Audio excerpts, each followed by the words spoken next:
Happy to welcome to the Derek Diamond Experience this week, comedian and actor Kevin Bartini. Kevin, how are you, sir? Hey, I'm great, Derek. Nice to chat with you again after all these years. I know we were just talking earlier. You were actually on the podcast less than a year after I started it, and here we are almost 10 years later. You reached out to me on Instagram to ask to be on the show, so Mhm. happy to have you back. Yeah, it's great to be back. It's good. I wish I'd done this sooner. I All good. well, sometimes I do this like like I was saying, like, I follow if I'm a guest on somebody's podcast. Generally I'll follow them, and then you followed me back or whatever, so that's good. um but I'm just, I wish I was better at keeping in touch with people and doing that kind of stuff. Because basically what happens is like this. It's like I was like, yeah, I got not a lot coming up the next 2 weeks. I should get back and do some podcasts, and so you start reaching out to people, and the, you know, 90% of them from 10 years ago are gone. So congratulations on just hanging in there. That's awesome. I don't know if it's skill or stubbornness on my part, but I'm I'm still here. So Whatever it is, whatever it takes. yeah, absolutely. And it's been cool to, kind of follow the evolution of your career because when I had you on the show before, it was primarily just about your comedy work, but you have Mm. gotten to do some on-screen roles as well, which has been really cool. But, for those that maybe didn't hear the first interview or might just be getting introduced to you, what was it that kind of led you down the path to pursue a career in stand-up comedy? Well, I mean, that's just what I always wanted to do. I was a kid, grew up in the '80s during the cable television's stand-up comedy boom. It's really hard to describe to someone who didn't experience that just how much stand-up there was. Every night, a different channel had something, and this is, of course, long before the internet was a thing. So you couldn't just go watch whatever you wanted, whatever. And my whole family really loved comedy. My dad's very funny, so it was, you know, seeing Jerry Seinfeld in the '80s pop up on some stand up, whatever the hell, is close to, for me, the Beatles on Ed Sullivan for my dad's generation. You know what I mean? Um, so I mean, I started stand up pretty much right out of high school. I mean, I'm exaggerating a bit, but I wasn't 20 years old yet when I first started. Just getting up there and banging it out. It was just a, you know, sense of calling or something. I loved comedy, and I was always the funniest kid in my class. You know what I mean? So it wasn't just, oh, I'm a fan and I think I can do it. It's kind of akin to being a good athlete and giving it a shot. You know what I'm saying? Um, so I was fortunate, and I've been very fortunate that I've had a very supportive family along the way who are just so happy anytime. My parents are sweet. I've been trying to do more shows back home and in the area, and they come to everyone, and I'm like, you've seen 70% of this material this time. Then they said, my mom's like, yeah, but we're just watching our kid. It's like we're going like sports when you're a kid. I was like, okay, it's wonderful. And it's funny you mentioned, growing up in the 80s and having all these, stand-up specials and whatnot from like Jerry Seinfeld, Eddie Murphy. I knew of them as actors Me primarily. too. And then, I've my parents grew up, around that time frame. So Mhm. they introduced me to like, the Eddie Murphy like Raw special. Then Yeah, I found out like Robin Williams, Bob Saget, all these actors were stand-up comics. And I'm like, yeah. that's really cool. And you mentioning that, that you were not even 20 years old. So you had no issue doing it, like no anxieties or anything, or did you No, just no, no. Well, before I answer that, the one thing I wanted to say is is back to comedy during the '80s. It wasn't just, people putting out HBO specials and hour-long specials and things like that, because frankly, I didn't have HBO. What I'm talking about is during the '80s, all these cable channels that are so strong were just starting out, Comedy Central and A&E and everything.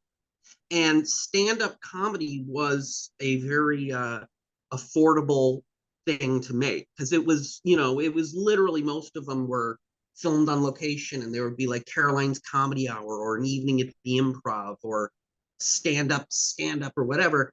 And some of them were literally just people, it was a brick backdrop and a microphone. It was so, and then they ran them again and again, and they would then run clip shows of them. So it was so ubiquitous for me. And this is driving me crazy. I'm trying to figure out what the hell it is that's shining on me. Something's reflecting off my desk. I can't figure what the fuck it is. I'm sorry. It's all good. But it looks like I'm about to get sniped, doesn't it? What the hell? I have no idea. Anyway, but to answer your question about, I guess the theme maybe stage fright or something like that. Yeah, that's not really something that I've ever experienced, because I grew up in the Berkshires, in Western Mass, and I was very, very fortunate that's a world renowned summer stock theater community and an artists, a lot of stuff. So I got into theater and performing on stage basically in high school, and even before that, was always the idea that I'm going to be a comic one day, and I'm going to need to be comfortable on stage. So I better start doing something on stage. And that ended up being a huge factor in my success. Because when you start out as a comic, I think one of the first things that, that pops your head a little bit taller than all the other open micers, for me, was certainly not my material, it being any funnier than anybody else's. It was just I was 10 times more comfortable on stage than and so that was the first little thing, and that's really great. So I was really fortunate. So yeah, no, and throughout my career, stage fright or anything like that uh has never been a factor, whether it's performing for 8 people or 5,000. Irrelevant. When you bring up an interesting point too with the theater background is stage presence is, and I've never done stand-up comedy, but I've watched several shows I've both in person and, on television, but stage presence really is something you have to have. Like, yeah, you can be funny and witty, but you have to have that comfort on stage. And I can't think of a better way to learn than community theater, because it's, as I talk, primarily with actors on the show, but those that have that background in theater, they say that it's invaluable because it's almost like working without a safety net. So if you can do community theater where it's like, yeah, if you mess up, you almost have to make it part of the act. So I can see how that could be really helpful. Absolutely. The thing is, like, I teach, I coach other comedians, younger comedians, and I teach a seminar. Which I guess I'll get into towards the end when we plug. But during the seminar and during that, one of the things that I talk about when you're a young comedian is exactly that, is that stage presence. And the reason is, especially when you're a young comic and you're just starting out, you're not getting to play good rooms, right? And the good rooms you get to play, you're playing them at 4 in the afternoon. You know what I mean? So you're doing open mics, then you're doing like bar shows where they don't want to turn the TV off to have some comic, and working your way up, or you end up on these bringer shows, and you're in front of these audiences who 99% of the time aren't there for comedy. They're not there to support you or anything else, right?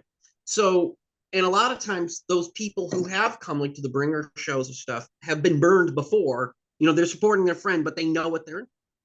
So what I always say in that situation is the audience, when you're taking the stage, has a little bit of trepidation, like, oh, is this going to be a really shitty 2 hours of awkward comedy? Is this going to be something where I'm uncomfortable because everything's just super dirty and or racist or whatever? There's a number of things that a comedy audience is in.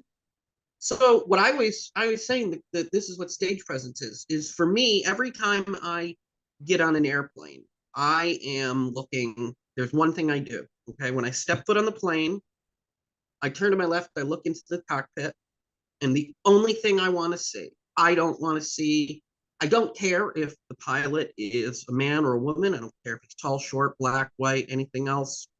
Irrelevant. The only thing I want to see is some gray in the temples. right? That just tells me that this guy knows what he's doing. I'm confident that he's not a rookie and that my life is in his hands. And now, great, I can relax. And it's the same thing if you have stage presence as a beginning comic or whatever. And the moment you take the stage, they're judging you already by your body language, by the way you move, what you're wearing, how you look, everything else. So, display confidence. And if you don't have the confidence, fake it. You can still puff your chest out a little bit. I mean, it's like, watch the Wild Kingdom. How does every primate you puff, you stand a little taller, you make sure you feel that your feet are planted. For anybody in New York comics know it's the same feeling as if you're your feet and your legs should feel like you're riding the subway and not able to hold on to anything. It's that shortstop feeling that you're really grounded. Nothing's going to knock you one way or the other. That's that confidence, and that's what stage presence is. And after that, if your material sucks, your material sucks, but at least you're still able to sell it and to do it with a smile on your face. Now, every time I get on a plane, I'm gonna look to my in the cockpit to see if the pilot has Look for the gray written on their there. temples. It That's really awesome. is important. Yeah.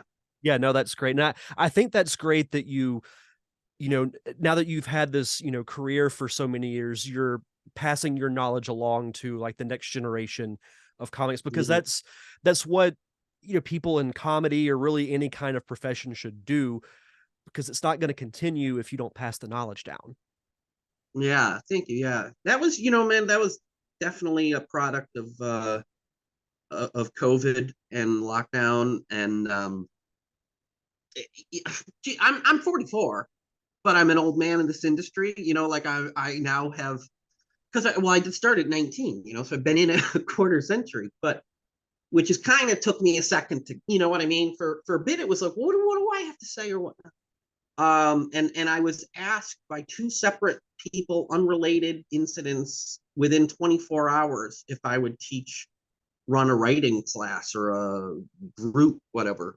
And so I started doing that. And as it turns out, because of all the theater, again, because of all the theater, um, and combined with all the stand up, whatever, it turns out I'm very good at like the directing and breaking down and I can really explain because my background in the theater was with a company called Shakespeare and Company, and they would have a fall festival every year, which is coming up, and they send professional directors and into the local schools, and each school does a Shakespeare performance, a different play. We've got all of their costumes and their swords, and it's all the professional stuff at the school. And then we go. Now it's at their campus, but it used to be at a local college for a weekend, and everybody doesn't. And the thing is, to get a high school kid to understand Shakespeare to do it, we really had to break down every line, what does this mean, and what is his motivation for saying it, and all learning all that inside out. So that kind of stuff, which at the time I was a little punk, is like, I'm just gonna be a stand-up. I don't need to really know this shit. I just gotta learn.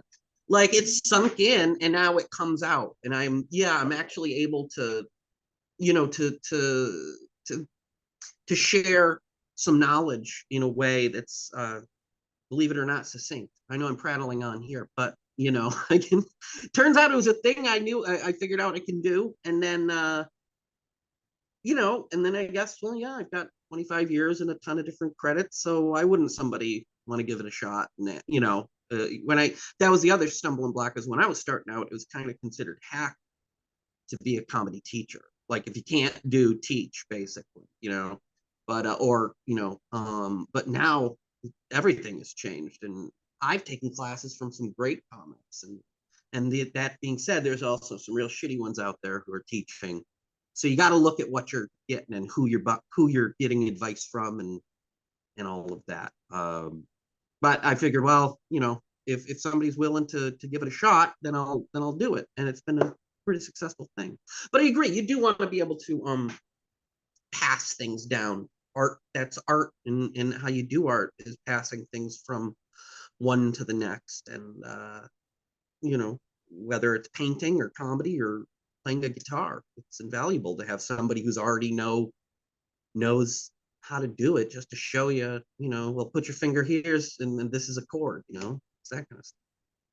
And it's interesting you say that it became almost like a necessity because of COVID, and now it's branched into, Yeah. this whole 'nother aspect of your career.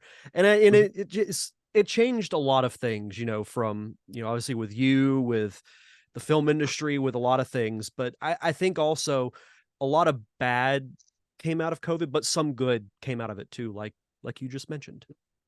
I think so. I personally got through it with what sanity I could muster.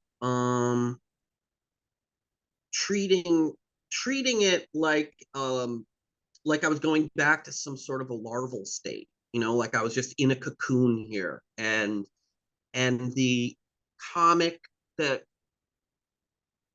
that I used to be and all of that kind of stuff is kind of gone. I got a chance to look at my career and really focus on, well, this is the stuff that works, this stuff that doesn't work, not just material, but paths I've gone down, and I think that that was great because it gave me a focus and some clarity of like, okay, well, I've done this thing, and yeah, people were impressed like that, but I didn't really, oh, this paid a lot of money, but I really didn't like it, and I don't want to go back to that shit. So it was a really good chance to just, I don't know, for at least for a few months there, to just indulge. I looked at it like yeah, like, oh my God, I can just sit here and read all day. Or I got back into playing guitar and all those other things. So I artistically and mentally or whatever, I was able to expand my mind and all that other kind of shit. So I was fortunate that, I didn't have anyone close to me die or get really, really sick. I had it, but it wasn't bad. So yeah, it is one of those strange things. It's like, yeah, I know a lot of people died and everything, but there was an element of it that was pretty positive for Right. me and Absolutely. for many Yeah. people. And mentioning, your 25-year career, and you mentioned that back when you first started, it would have been almost taboo or, a negative to be a comedy teacher. What are Yeah. some of the biggest changes you've seen in the comedy business from when you started up until now?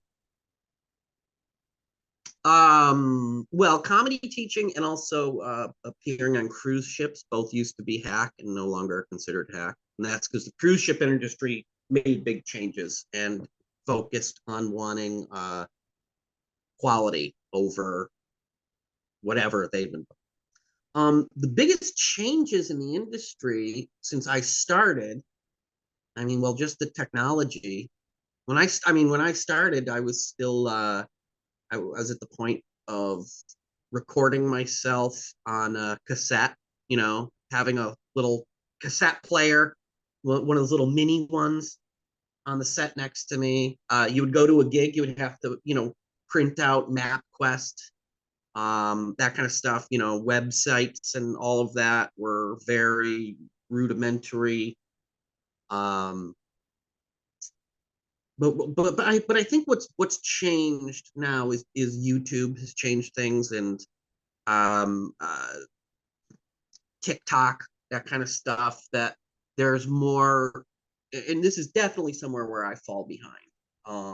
Is there's more of a, you got to keep putting content out there and keep engaging with your fans, and and and I'm not that good with all of that. I have like, I have ideas of, oh yeah, this would make a cute, this is a little bit of my act or something that I could go kind of act out on the street and do it in front of this place or whatever, and it would make a cute little TikTok and bing bang boom, and that'd be great. But it never goes past that stage. I never actually go do it. I don't, the once in a while when I do the stuff, I'm not of the is technical and all the editing stuff, like you are, where you're the post production side. For me, all that kind of shit, I just want to film it or whatever and move on, and all that other stuff is always what puts me behind. But there are people out there who are using social media, creating little things, and it works for them, and it's great for them. But at the same time, there's also with all that technology comes the different YouTube stars and the that kind of hacky shit who have a couple 100,000 followers, whatever, and so they go and they think they can go do stand up or some version of it, and the clubs don't give a shit because if they think that this kid can bring in 150 people into their room and sell those drinks, then they're going to book them. But that's nothing new. We've always had to deal with that a little bit, but it gets worse and worse because every comedy club only has 52 weekends a year, right? That they can book comics, and when they're putting up some YouTube star, they're really taking a gamble with their reputation because when the people do come, they're going to see a shitty show. They're going to see that celebrity and they're going to see a shitty show. And then they're probably going to judge stand up by that and certainly that club and not come back. And that is a weekend, 1 out of 52, where a real comic is sitting home that weekend who's spent 18, 20 years working on his craft.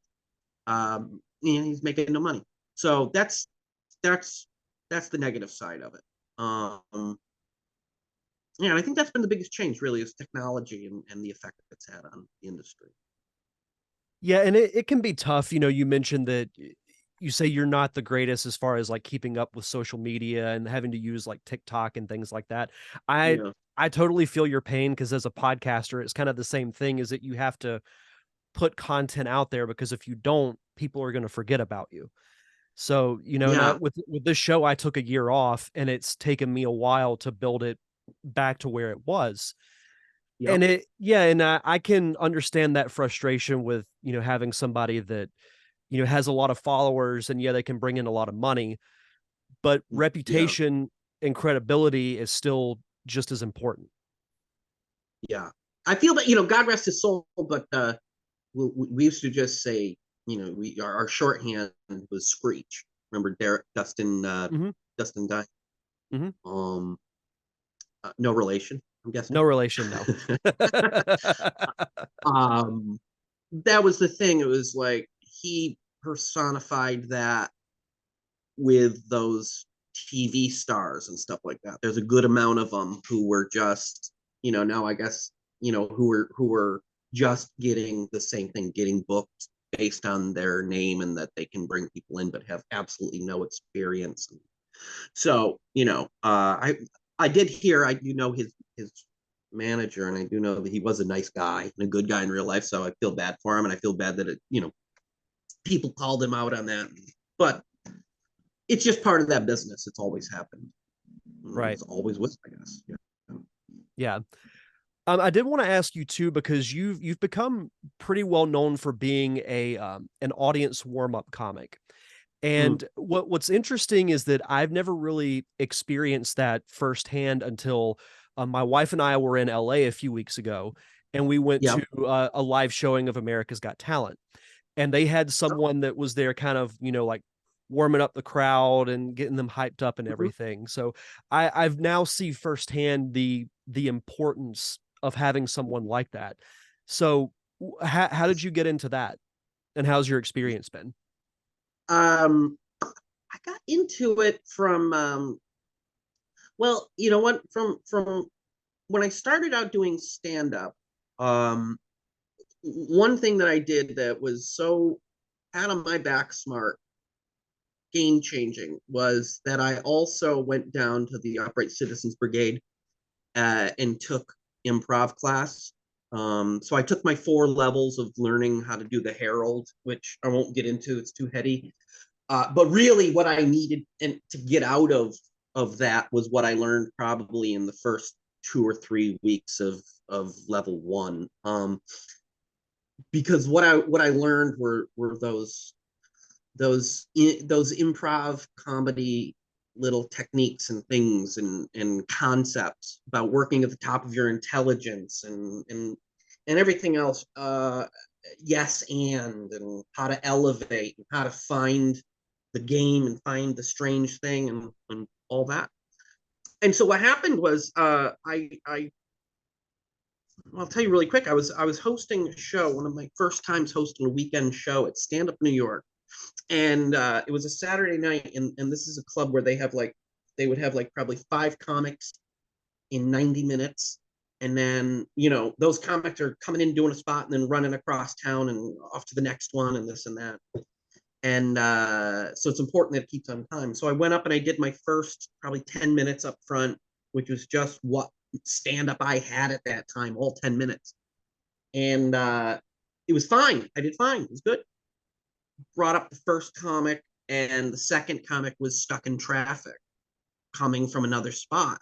And so we had nobody there. So I had to go, but that's the host's job. So when the first comic gets off stage, I had to go on, not knowing if I'm going to be on there for 2 minutes or 20, you know what I mean? And I didn't have any more material, but I'd taken these couple of weeks already at UCB, and I started doing some crowd work, and I just started improving, and I had a better reaction than the first set. Like everything popped and was great. So taking um, those two things, stand up and the improvisational element of it, and finding then a way to really mix the two and hone the two in, it made me a better, I became a like a house MC at New York Comedy Club for a while, and I hosted tons and tons and tons of shows, because those are the same skills that you need for audience warm up. So is to be able to go out there to riff, to be and as well using the acting chops of being in character as somebody who's a little bit more high energy than myself, and all these other. So how it came about was, I had been the house MC at New York Comedy Club for a while, and the Daily Show was looking for a warm up for a backup. They had their main guy, and their main guy had a reputation of being insecure and always recommending people to as his substitutes who were no threat to him. So they would have somebody come in, and it was one time and the guy didn't know what he's doing or whatever. So they actually put the executive producer on the job of going and finding somebody instead. And word went out or whatever. There's a bunch of comics that worked at the Daily Show at the time. Some of the writers and researchers did stand up and whatever. So anybody know anybody, throw a name in, and my name got thrown in by a couple of people. They were like, you should check this guy out. So they gave me a call and brought me in. Got to do one episode as an audition, killed it, and the rest is history. Then I stayed with the Daily Show for a couple of years. Before long, I was bouncing back and forth between the Daily Show and the Colbert Report, and then you know what? I'll tell you what.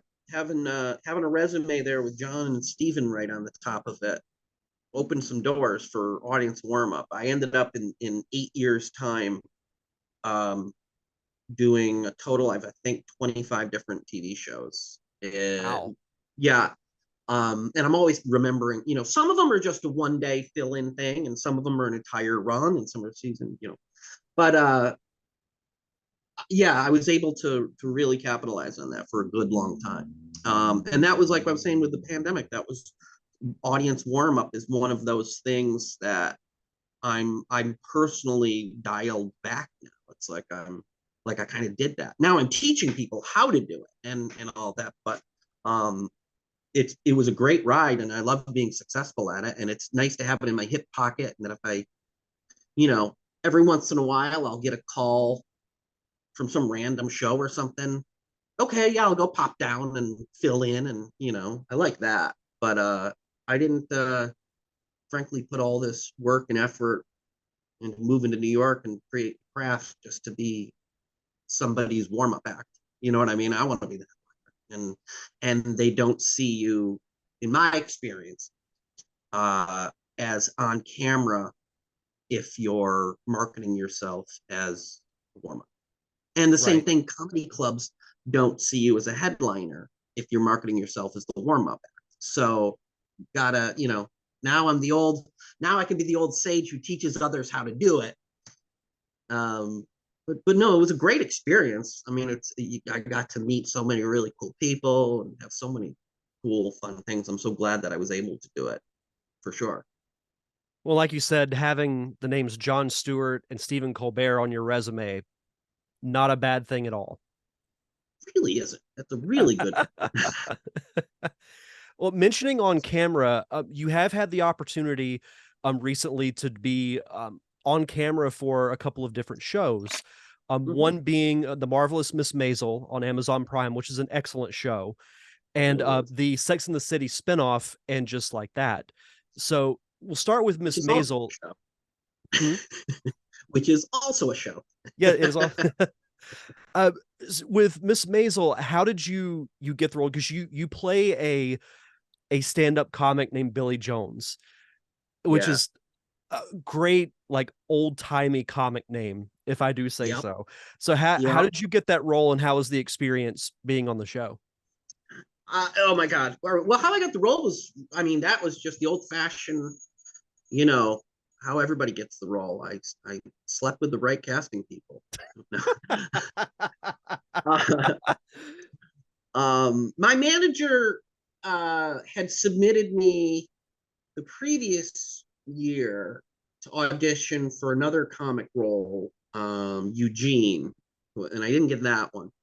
Um, but they asked me to audition for this Billy Jones.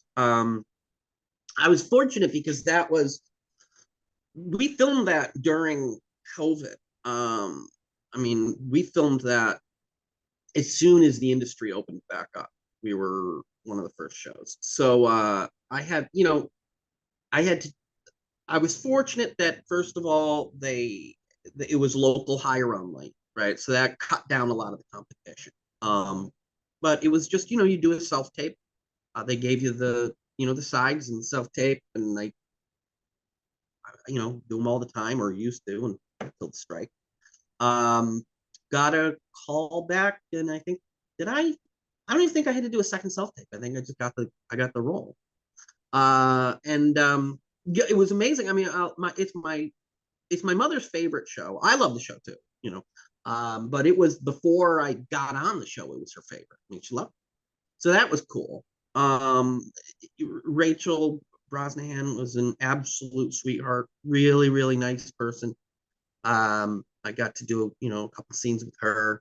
I was fortunate that I got to go to the wrap party for the series, which was out of this world. So even though I was never in the same scenes as like Kevin Pollak and Tony Shalhoub, I got to meet those guys. What a it was. Yeah, Billy Jones he was just the hack, one of the male hack comics that was getting work instead of her. It's like it's the role I was born to play. Just a hack comic. And the great thing is, like, when I was sometimes I've had this with both of these shows where as soon as I saw the script, I was like, oh no, I got this. I got it. Like, I know putting my audition down is just a formality. This is me. And I'm like, I know that the Cosmos are going to come together and give me a scene where it was literally uh, Midge Maisel and Susie sitting there calling me a hack. He's a hack. What a fucking hack. He even stands like a hack and cuts my leg. He's a hack. He's a hack. He's a hack. And it's me. I was like, okay, I got this. And sure enough, I got it. And then what was cool is to tell you about filming during the pandemic was so interesting because we were not. I certainly was not vaccinated yet. This was February of 2022 when I did my scene first.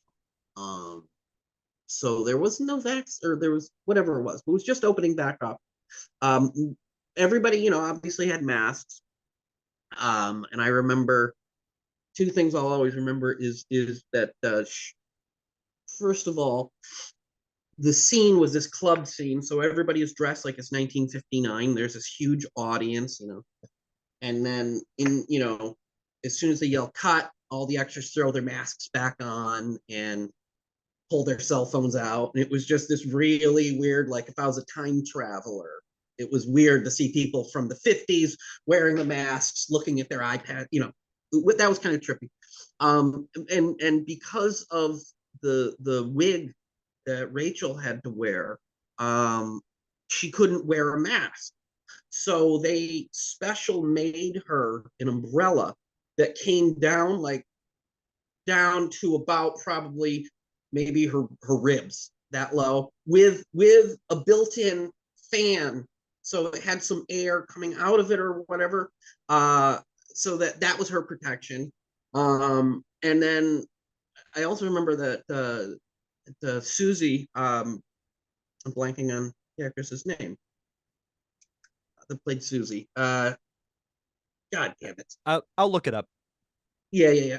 I feel terrible. Anyway, she had her she off to the side had a pup tent, and that's where she hung out during did not get COVID. She was just hanging out in a pup tent, which was pretty wild. Alex Borstein. God damn it, Alex Borstein. That's but no, what a wonderful opportunity that was. And then to get called back to do, multiple episodes, so cool. And I love the show, and I love that it's a period piece, that it's going to age perfectly. It's going to be something that, just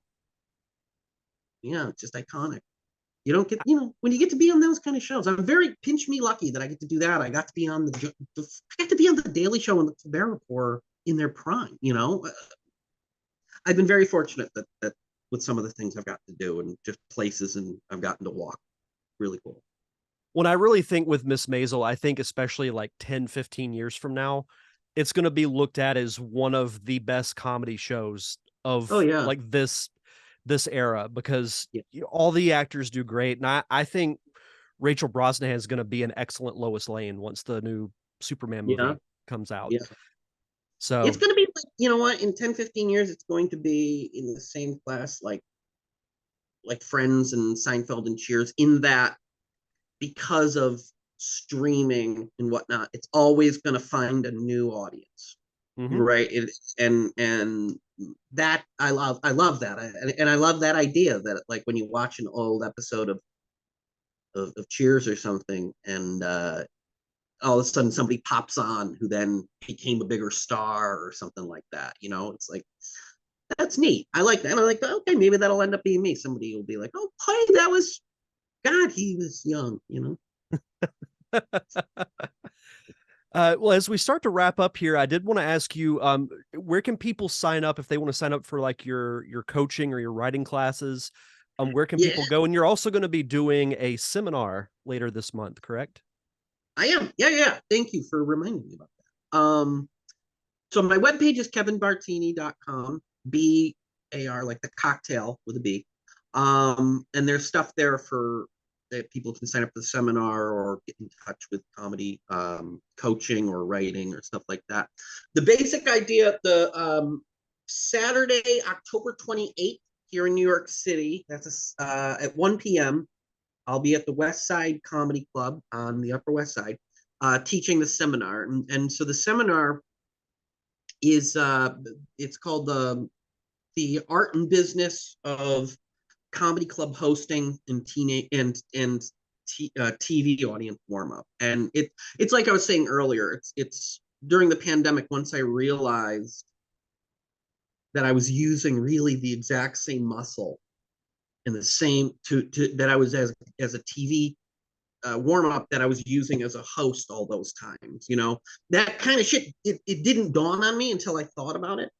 And then as soon as I got back to live comedy, the first night I was there, I went up first, and the host was this young comic. I forget his name. He spent the whole 10 minutes going from audience to audience member. What's your name? Oh, where are you from? All right. What's your name? Oh, where are you from? Like, are we at a comedy club or the fucking border? You know what I mean? It was not funny. There was nothing to it.